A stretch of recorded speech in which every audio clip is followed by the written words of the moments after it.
Alright guys, I'm back with my WWE Raw review for the 14th of the 8th, 2017 guys, and I've got to say that Raw, for some parts were good and some parts were not good in my opinion. So we open up with basically Seth Rollins and Dean Ambrose coming out, and basically they have a brawl to basically kick it out of each other, that they're actually, together and they're aligned and stuff like that.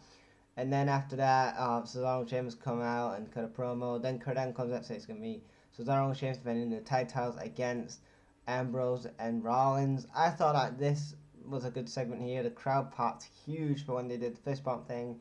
Really enjoyed it. But that really set up the tone for the night. Then we had Sasha versus Nia Jax. It was a typical Sasha Nia Jax match. Sasha went over like I thought she would. And after that, Sasha and Alexa had a confrontation. Like I said, I'm glad that they actually went with that. I didn't want to see an Alexa Bliss versus Nia Jax feud, in my opinion. Alexa versus Sasha, there's a lot of money in that, and I'm glad that they kept that going. And then after that, we had a Finn Balor and Bray Wyatt brawl, and then later on in the night, we would have these two face off 5 nights before SummerSlam, just for later on in the night to Finn Balor to confirm that the Demon King is coming back for SummerSlam. What? That doesn't make no fucking sense. I don't know. But anyway, before that we had Tajawa versus Neville for the Cruiserweight title. This was a real good match here. A lot of good back and forth, from both guys. Probably match of the night. Tajawa gets the win with a swanton. He is your new Cruiserweight champion. Now, I had an idea that they had to cut a couple of matches off for SummerSlam because I think they had like 12 or 13 matches for SummerSlam. So I know they had to cut the fat from something. So cutting this Cruiserweight match from SummerSlam was a good idea because, in my opinion, you want to shorten the card as possible. But I know you need enough matches for 4 hours. You got 4 hours, and in that 4 hours, you got to hopefully entertain your audience. And maybe taking a match away and maybe giving it with a segment, could switch up, or maybe having a video package, you don't know, or just start of a storyline.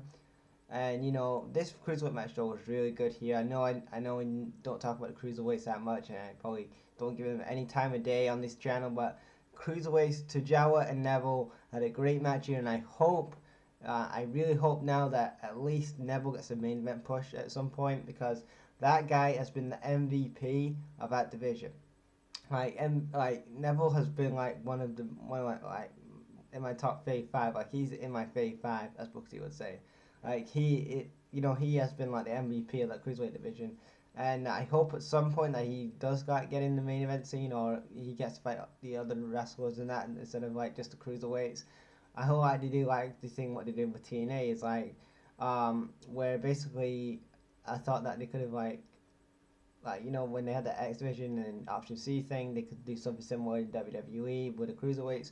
But I don't know. I hope that Neville does get into the main event soon though. Then after that we had Mickie James versus Emma. Didn't care about it. Mickie James went over. Then we had Jason Jordan versus The Miz. It was supposed to be, but after that match got scrapped because The Miz Taraj interrupted the match, and it ended in a 6-time match because Hardy's helped Jason Jordan.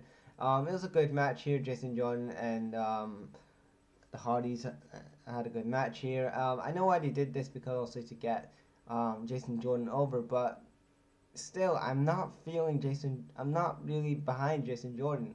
I mean, I don't know what it is. I just think he ain't connecting in some reason. I know his mic skills ain't there, but I don't know. It's just something he's missing out of his personality, or so. It's just something he was missing, and I don't know what it is. Yeah. And then Jason Jordan and the Hardys get the win. After that, we had the main event, and it was Braun Strowman, Brock Lesnar, Joe, and Reigns. Now, I really enjoyed this segment here. Yeah, Paul Heyman got a really good promo here talking about if he loses the title, then he's leaving WWE, and he puts over the other wrestlers in the match. And then basically, Samoa Joe comes out, and he says that, you know what, I'm going to put your ass to sleep.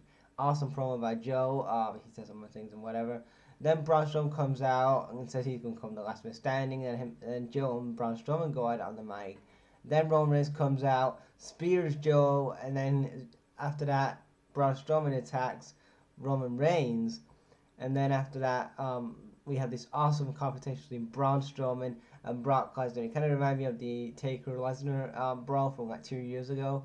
But man, like if we ever like, I hope that Brock Lesnar stays, or like maybe till like Mania. I know it's staying till Mania, but the plan is I don't want to see Roman Reigns versus Brock Lesnar.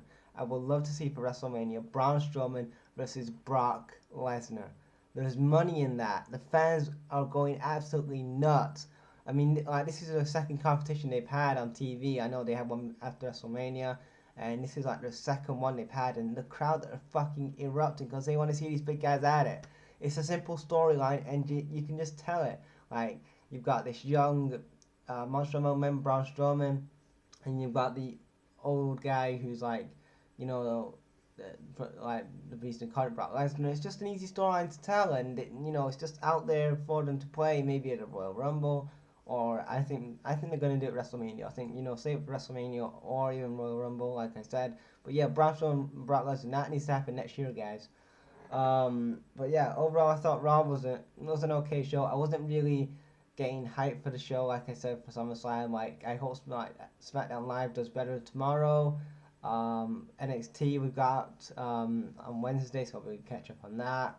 Also, I'll be talking about Adam Cole signing with WWE earlier today, so that'll be another video going up tomorrow. So thank you guys for watching. I'll check you later.